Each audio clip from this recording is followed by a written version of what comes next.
ಗಮನಿಸಿಲ್ಲ, ನಾನು ಗಮನಿಸಲಾರ್ದು ಹೇಳೋಕ್ಕಾಗಲ್ಲ. ನಾನು ನಿಮ್ಮ ಮುಂದೆ ಟಿ ವಿಯಾಗ ಅಷ್ಟೇ ನೋಡಿದ್ದೀನಿ, ಗೊತ್ತಿಲ್ಲದ ನಾನು ಹೆಂಗೆ ಭಯ, ನನಗೇನು ಗೊತ್ತಿಲ್ಲ, ನಾನು ಮಾತಾಡೋದು ಸರಿ ಇಲ್ಲ. ದಟ್ಸ್ ನಾಟ್ ಅವ್ರೇನು ಆರೋಪ ಮಾಡ್ತಾರೋ ಅದು ಗೊತ್ತಿಲ್ಲ, ಇದೇನಾಗೈತು ಗೊತ್ತಿಲ್ಲ, ಗೊತ್ತಿಲ್ಲದ ವಿಷಯ ನಾನು ಮಾತಾಡೋದು ದಟ್ಸ್ ನಾಟ್ ಗುಡ್ ಆಲ್ಸೋ.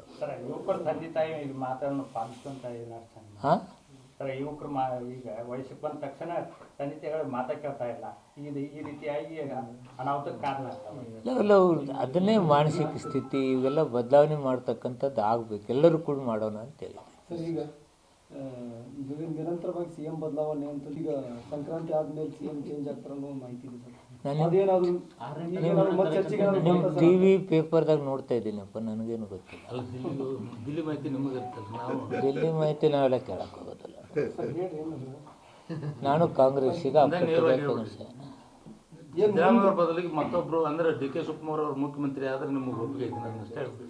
ಇದನ್ನ ನಾನು ಒಪ್ಪೋದು, ನಾನು ಹೇಳೋದು, ನಾನು ಹೇಳಿದಂಗೆ ನಾನು ಹೇಳೋದು ನನ್ನ ಒಪ್ಪಿಗೆ. ನಾನೊಂದು ಪಕ್ಷದ ಸಿಪಾಯಿ, ನಾನು ಪಕ್ಷದ ಸಿಪಾಯಲ್ಲಿ ನಂದು ಅಭಿಪ್ರಾಯ ಹೇಳೋದು, ಇವ್ರ ಅಭಿಪ್ರಾಯ ಹೇಳೋದು, ಇದು ಅಭಿಪ್ರಾಯ ಹೇಳೋದು ಎಷ್ಟು ಮಟ್ಟಿಗೆ ಒಳ್ಳೇದಾಗತ್ತೆ?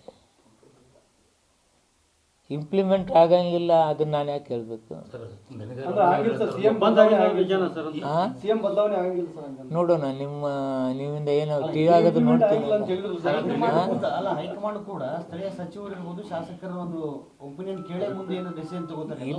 ಇಲ್ಲಿವರೆಗಿನೂ ಶಾಸಕಾಂಗ ಪಕ್ಷದ ಸಭೆಯಲ್ಲಿ ತೀರ್ಮಾನ ಆಗುತ್ತೆ, ಹೈಕಮಾಂಡು ಹೇಳುತ್ತೆ. ನಮ್ಮ ಹೈಕಮಾಂಡ್ ಹೇಳಿದಾಗ ನಾವೆಲ್ಲರೂ ಒಪ್ಕೊಳ್ತಕ್ಕಂಥದ್ದಿದೆ.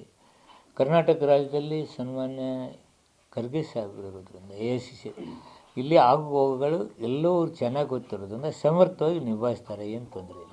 ನಿಮ್ಮೆಲ್ಲರ ಅಭಿಪ್ರಾಯ ಕೇಳಿದಾಗ ಏನಂತ ಕೇಳಿದ ಕೂಡಲೇ ಅವ್ರು ಕೇಳಿದ ಕೂಡಲೇ ನಾನು ಹೇಳಿದ ತಕ್ಷಣ ನಿಮಗೆ ರಿಯಾಕ್ಟ್ ಮಾಡ್ತಾರೆ.